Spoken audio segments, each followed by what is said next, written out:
Dear students, आज की चर्चा का विषय है cyclic structure of glucose. Carbohydrate series का मेरा ये 9th लेक्चर है। इस लेक्चर को मैं 2 पार्ट में डिवाइड करके आपके सामने प्रस्तुत करने जा रहा हूँ। ये कार्बोहाइड्रेट सीरीज का 9th लेक्चर है। ऑब्जेक्ट है cyclic structure of D plus glucose, जो मैं आज सब्जेक्टिव चर्चा करूंगा, ऑब्जेक्टिव क्वेश्चन के फॉर्म में नहीं चर्चा करूंगा। इसको साइक्लिक स्ट्रक्चर ऑफ ग्लूकोज की आवश्यकता क्यों पड़ी? इसकी आवश्यकता इसलिए पड़ी कि ओपन चेन स्ट्रक्चर बहुत सारे नोन फैक्ट्स जो ग्लूकोज से संबंधित है उसको एक्सप्लेन नहीं करता था।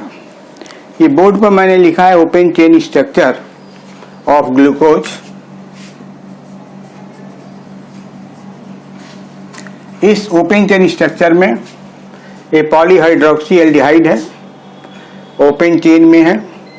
इसमें CHO ग्रुप क्लियर कट दिखाई दे रहा है, प्राइमरी अल्कोहलिक ग्रुप है, और रेस्ट जो है वो सेकेंडरी अल्कोहलिक ग्रुप। इस तरह से ओपन चेन स्ट्रक्चर में जो चीजें दिखाई दे रही हैं उनमें जो फंक्शनैलिटी है एल्डिहाइड की है, प्राइमरी अल्कोहलिक ग्रुप की है और सेकेंडरी अल्कोहलिक ग्रुप की है। इसकी स्टडी को हम 2 पार्ट में डिवाइड करते हैं, 2 पार्ट्स ऑफ द स्टडी। पहला स्टडी ये है कि इस ओपन चेन स्ट्रक्चर्स के अगेंस्ट कौन कौन से ऑब्जेक्शंस हैं। तो objections against open chain structure, और इसका दूसरा पार्ट है इट्स सोल्यूशन। वो जो ऑब्जेक्शन है उसका कौन सा सोल्यूशन है। तो सोल्यूशन क्या है? ये solution that is cyclic structure ही इसका सोल्यूशन है। अब कौन कौन से ऑब्जेक्शंस हैं इसको मैं बिंदुवार आपके सामने लिख दे रहा हूं। जैसे ओपन चेन स्ट्रक्चर के 2 फॉर्म्स होते हैं, alpha forms and beta forms of glucose. Open chain structure alpha और बीटा फॉर्म्स को एक्सप्लेन नहीं करता है। दूसरा पॉइंट है, तो ये जैसे लिखा हुआ है कि objection number 1, the formation of alpha and beta forms of glucose is not explained bye open chain structure. पहला ऑब्जेक्शन तो यही है, ओपन चेन स्ट्रक्चर से पता नहीं चलता है कि इसमें अल्फा फॉर्म कौन सा होगा, बीटा फॉर्म कौन सा होगा, जबकि यह open chain structure singly represented structure है। इसका दूसरा ऑब्जेक्शन है, इसके 2 मिथाइल ग्लूकोसाइड्स बनते हैं। तो ऑब्जेक्शन नंबर 2, पहला ऑब्जेक्शन तो बता दिया, लिख दिया। दूसरा ऑब्जेक्शन नंबर 2 ये है, formation of 2 methyl glucosides, formation of 2 methyl glucosides। ये methyl glucoside say that is alpha methyl glucoside and beta is not explained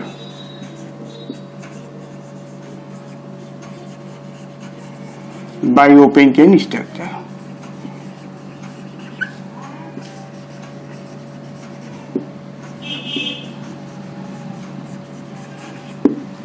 तीसरा ऑब्जेक्शन है, एक शब्द आता है, एक फिनोमेना है न्यूटा रोटेशन की। तो एक्वस सोल्यूशन ऑफ ग्लूकोज में उनका जो ऑप्टिकल रोटेशन है, जिसे हम स्पेसिफिक रोटेशन के नाम से जानते हैं, वो चेंज होता रहता है।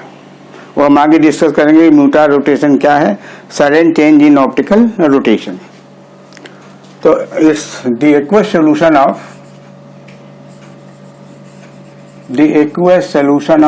Glucose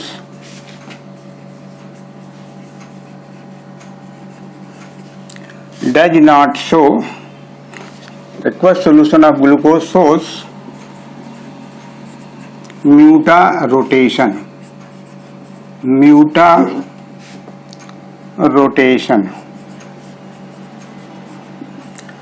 Muta rotation means change in specific rotation, that is change in specific rotation.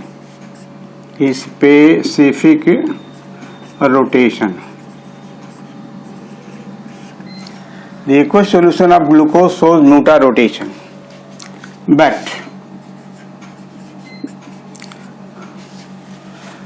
is not explained by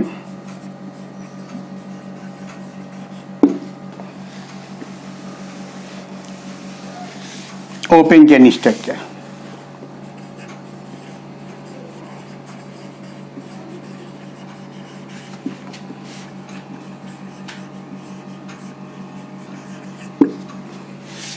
fourth point है sodium bisulphite does not add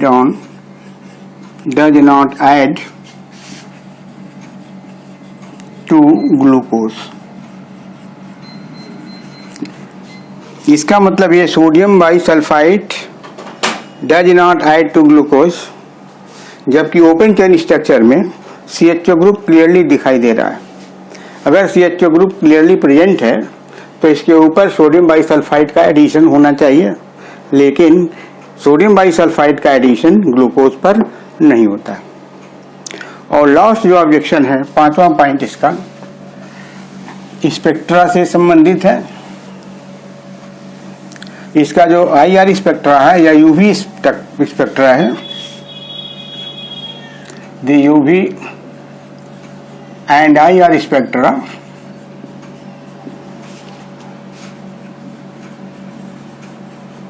of glucose does not tell about the presence of CHO group,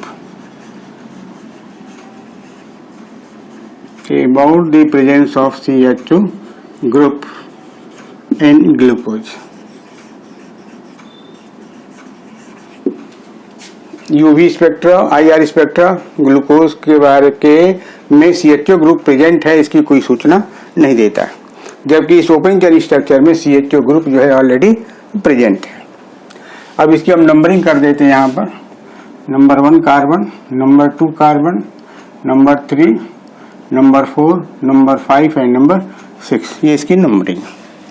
अब इस objections को दूर करने के लिए, इन objections को दूर करने के लिए हायवर्थ ने साइक्लिक स्ट्रक्चर का प्रस्ताव दिया था। तो अब लिखेंगे साइक्लिक स्ट्रक्चर ऑफ ग्लूकोज, ये इसका सोल्यूशन है। जो स्टडी का दूसरा पॉइंट है सोल्यूशन, वो सोल्यूशन क्या है?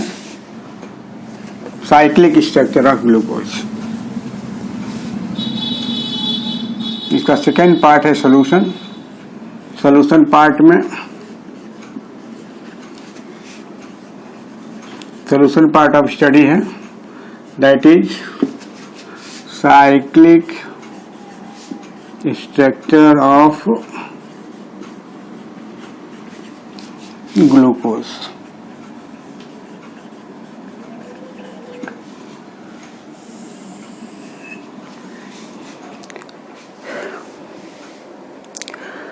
हैवर्थ ने विचार किया कि ग्लूकोज मॉलिक्यूल में दो ग्रुप फ्री ग्लूकोज के ओपन चेन स्ट्रक्चर में दो तरह के ग्रुप दिखाई दे रहे हैं। एक CHO ग्रुप है और दूसरा ग्रुप अल्कोहलिक OH ग्रुप है। और यह भी पता है कि अल्कोहलिक OH ग्रुप और CHO ग्रुप में आपस में रिएक्शन होता है और एसिटल का फॉर्मेशन होता है। ये वेल नोन फैक्ट है। It is a known fact that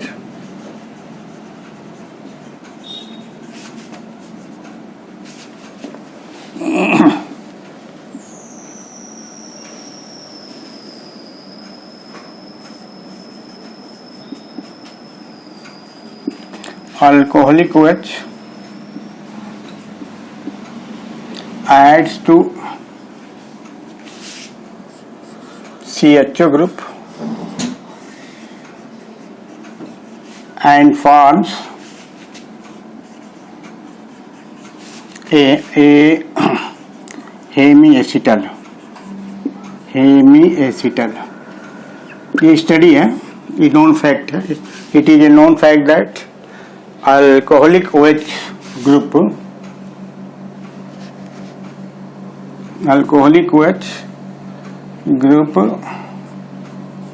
adds to CHO group and forms a hemiacetal. जैसे देखिए, अगर यहाँ पर एक एल्डिहाइड ग्रुप है, ऐसे एल्डिहाइड है,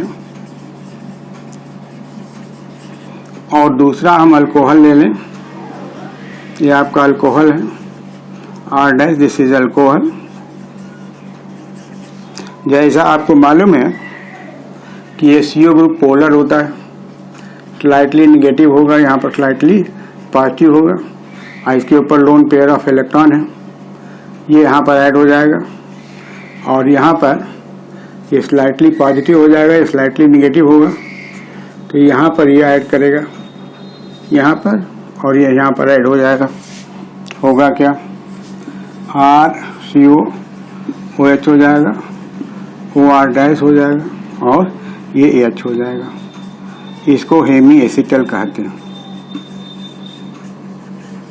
देखिए, हेमीएसिटल किस प्रकार के कंपाउंड को कहते हैं?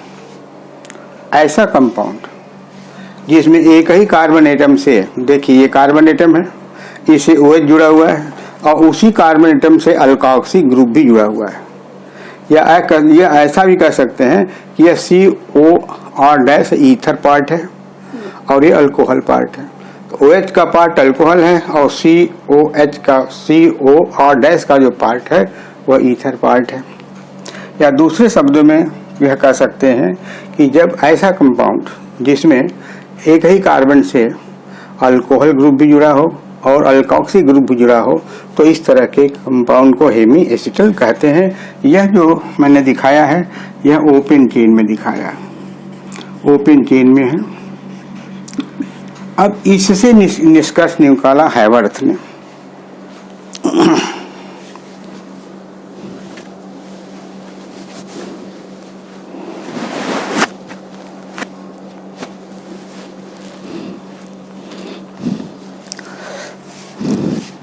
इसके आधार पर हैवर्थ ने सॉल्यूशन दिया साइक्लिक स्ट्रक्चर ऑफ ग्लूकोज का.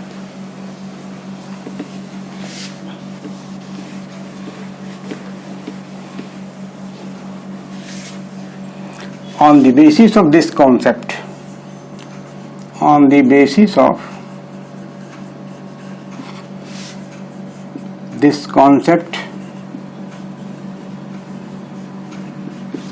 Haworth and his co-workers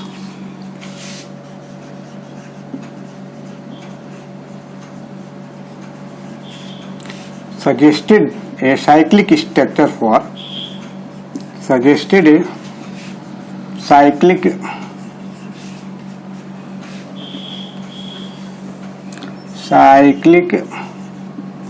hemiacetal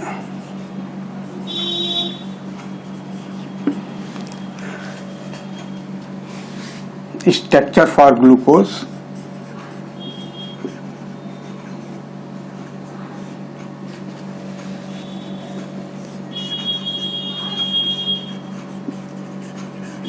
where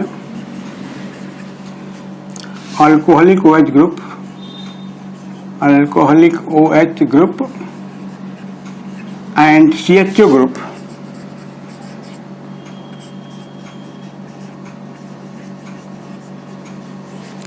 exist together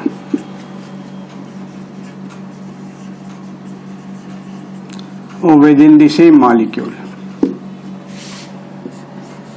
Within the same molecule, the same molecule of glucose.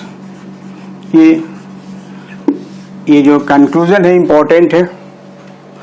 ये जो कंक्लूजन हैवर्थ ने दिया वह हेमिस्टेल के फॉर्मेशन के कारण दिया और साइक्लिक स्ट्रक्चर का प्रस्ताव किया।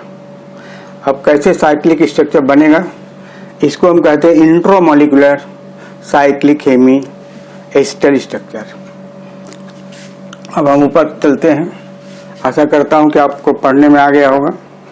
On the basis of this concept हैवर्थ and his coworkers suggested a cyclic hemiacetal structure for glucose where alcoholic OH group and CHO group exist together within the same molecule of glucose.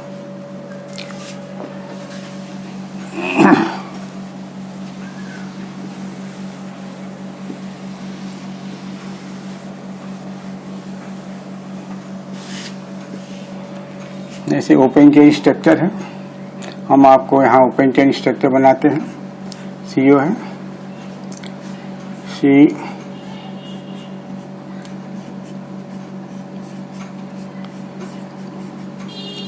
हम इनका numbering डाल देते हैं 1, 2 carbon, 3 carbon, 4 carbon, 5 carbon and 6 carbon. यहाँ पर OH है, यहाँ पर OH है, H, OH, फिर OH, H, H, OH, ऐसा। अब ये एल्डिहाइड ग्रुप है और सभी OH ग्रुप हैं। अब आपको ध्यान ये देना है कि किस OH से रिएक्शन होगा। जो एल्डिहाइड पर OH ग्रुप का एडिशन होगा वो किस कार्बन के OH से होगा। तो जैसा आप जानते हैं कि यहाँ से भी हो सकता है, लेकिन रिंग बड़ी छोटी बढ़ेगी, वो एग्जिस्ट नहीं करेगी। तीसरे OH से हो सकता है, इसमें 3 मेंबर 4 मेंबर रिंग बनेगी, तो भी रिंग छोटी साइज की होगी। कार्बन नंबर 4 के OH से अगर ये रिंग बनता है तो भी 5 मेंबर रिंग बनेगा, वो भी लेस स्टेबल होगा। तो ये कॉन्सेप्ट है कि 5 कार्बन एटम से अगर इसका एडिशन OH का कार्बोनाइल कंपाउंड पर होता है तो 6 मेंबर रिंग बन जाएगी, और 6 मेंबर रिंग 5 मेंबर रिंग से ज़्यादा स्टेबल है। तो इसका कैसे होगा, देखिए ये आपका स्लाइड नेगेटिव हो गया, यहाँ पर स्लाइड पॉजिटिव हो जाएगा कार्बन पर। ये ऑक्सीजन न्यूक्लियोफाइल है, यहाँ पर चला जाएगा, और ये हाइड्रोजन यहाँ पर चला जाएगा। तो ये स्ट्रक्चर बनेगा जो मैं इस साइड में लिखता हूँ। यहाँ पर H, ये OH हो जाएगा, ये कार्बन नंबर 1 है। कार्बन नंबर 2 ये हो जाएगा, कार्बन नंबर 3, कार्बन नंबर 4 ये हो जाएगा, 3 हो गया, 4 हो गया, 5 में ऐसा और 6 में ऐसा। ये 5 है, और यहाँ का जो ऑक्सीजन है ऐसा। ये ओपन चेन स्ट्रक्चर है, open chain structure, open chain structure of glucose, जिसको हम फिशर प्रोजेक्शन कहते हैं। फिशर प्रोजेक्शन, इसी ओपन चेन से ये साइक्लाइजेशन हुआ है, साइक्लिक रिंग बन गई है। इस साइकिल के अंदर 5 कार्बन एटम्स हैं और एक ऑक्सीजन एटम है। ये 6 membered ring, 6 membered hemi acetal ring formation, hemi acetal ring formation. ये within the same molecule में है, इसलिए इंट्रामॉलिक्यूलर बोलते हैं इसको, intramolecular, intramolecular 6 membered hemiacetal ring formation. अब इस साइक्लाइजेशन में यह एक नया सेंटर क्रिएट होता है, इसको हम स्टार अगर हम लगा दें तो new asymmetric carbon atom generate होता है। तो जब हम new asymmetric carbon atom generate होता है तो जो OH इधर है उसको हम इधर भी लिख सकते हैं, 2 आइसोमर जनरेट होने की संभावना बनती है।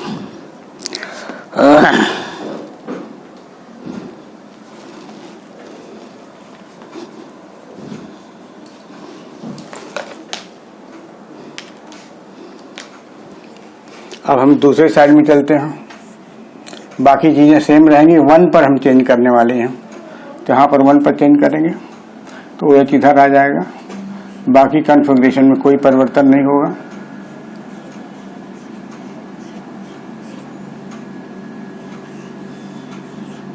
ऐसा सेम, रेस्ट कॉन्फ़िगरेशन सेम है, यहाँ पर केवल अंतर है, OH है, H OH H, this is OH and this is H। तो आपने देखा कि इसका जो साइक्लाइजेशन हुआ, ये भी साइक्लिक स्ट्रक्चर जनरेट हुआ, ये भी साइक्लिक स्ट्रक्चर ऑफ ग्लूकोज है। ये इंट्रोमॉलिक्यूलर 6 मेंबर्ड हेमीस्टेल रिंग फॉर्मेशन बन गया। अब दोनों स्ट्रक्चर में फ़र्क क्या है, ये भी न्यू एसिमेट्रिक सेंटर है कार्बन का, तो ये देखिए ये फ़र्क है और यहाँ पर ये फ़र्क है। ये राइट हैंड साइड में OH है तो इसको हम अल्फ़ा बोलते हैं, दिस इज अल्फ़ा, और इसमें लेफ्ट हैंड साइड में OH है तो इसको हम बोलेंगे beta. Beta form of glucose, this is alpha form of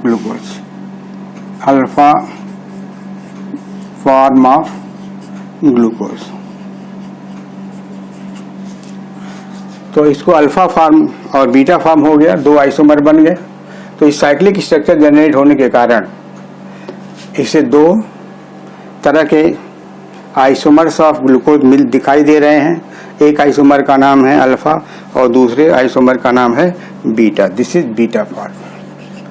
अब चूंकि इसको हम आइसोमर नाम नहीं देते, कारण क्या है कि कार्बोहाइड्रेट केमिस्ट्री में जब C1 कार्बन पर, जैसे C1 C2 C3 C4 C5 and C6, आप देखेंगे कि कार्बन नंबर 2 से लगाए 6 तक, कार्बन नंबर 2 से लगाए 6 तक जितने भी सब्स्टिट्यूएंट की पोजीशन है दोनों में सेम है। डिफर कहाँ हो रहा है कि कार्बन नंबर 1 पर कॉन्फ़िगरेशन बदल रहा है। तो इस तरह के आइसोमर्स को कार्बोहाइड्रेट की केमिस्ट्री में हम एनोमर्स कहते हैं। इसको हम क्या बोलते हैं, एनोमर्स।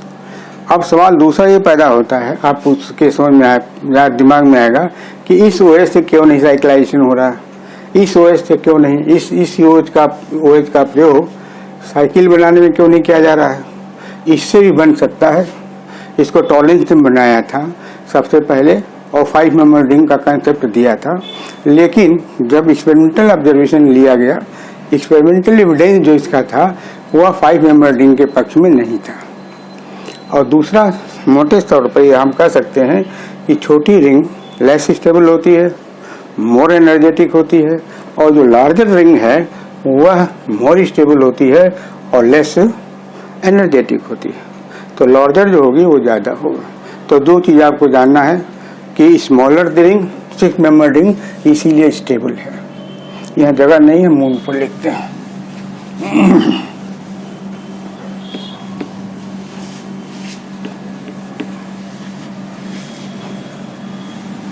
इम्पोर्टेंट पॉइंट आपको नोट करना चाहिए, जानना चाहिए। पहला ये है, a larger ring is more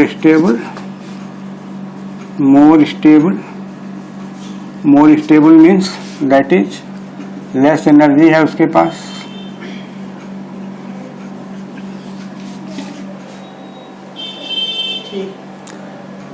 A larger ring is more stable than the smaller ring,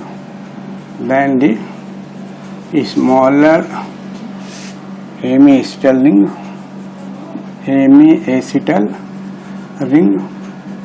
reason क्या है, ये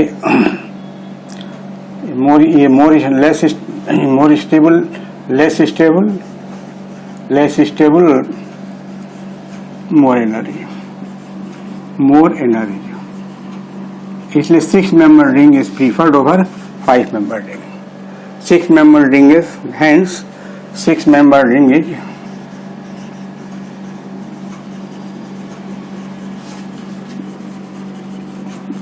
is preferred over 5-member ring.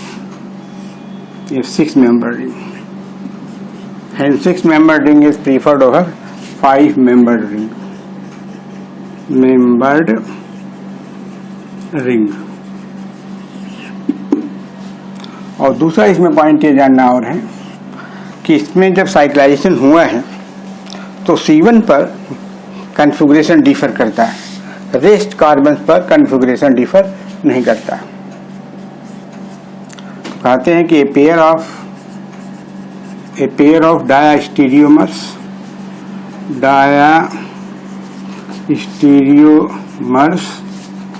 which differ in configuration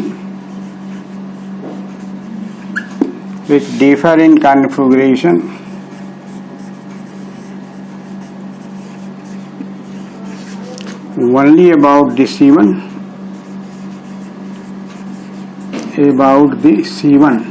यानी कार्बन नंबर 1 और is called anomers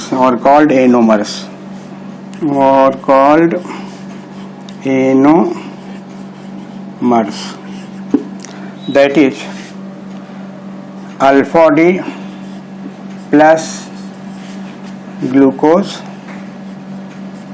and beta D plus glucose are anomers।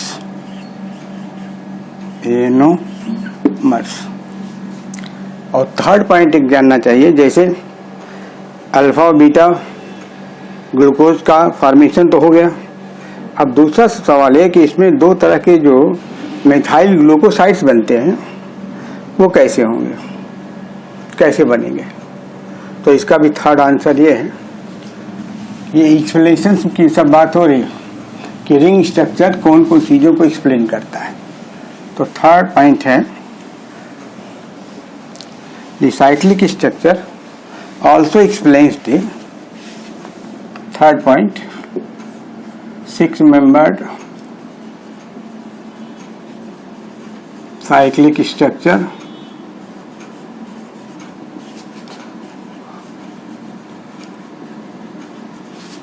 also explains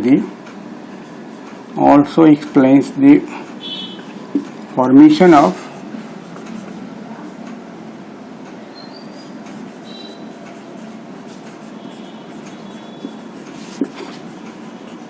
two methyl glucosides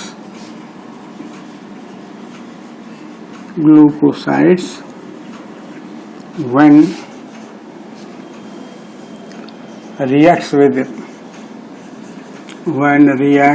glucose reacts with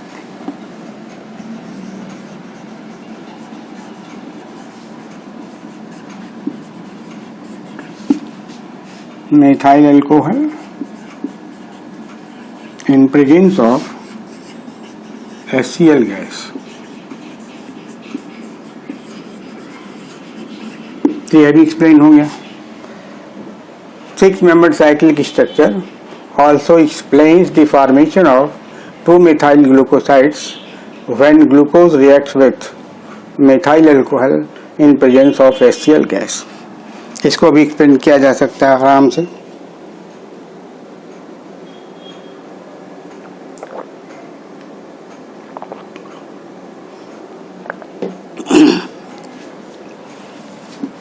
देखिए इसका explanation देखिए कैसे बनता है।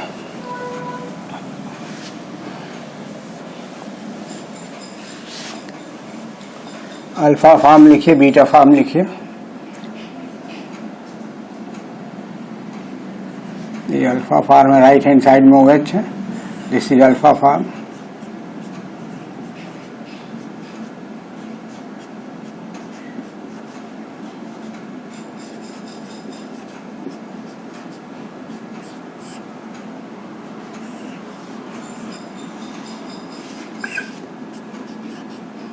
CH2OH ऐसे। अब इसका रिएक्शन कराइए मेथाइल अल्कोहल और HCl गैस में। तो यहाँ का जो OH ग्रुप है ये मेथाइलेट हो जाता है, एस्टर बनता है इससे, तो इसको हम ऐसे लिखते हैं COCH3। बाकी कहीं नहीं होता है रिएक्शन, सेकेंडरी अल्कोहलिक से रिएक्शन नहीं होता है।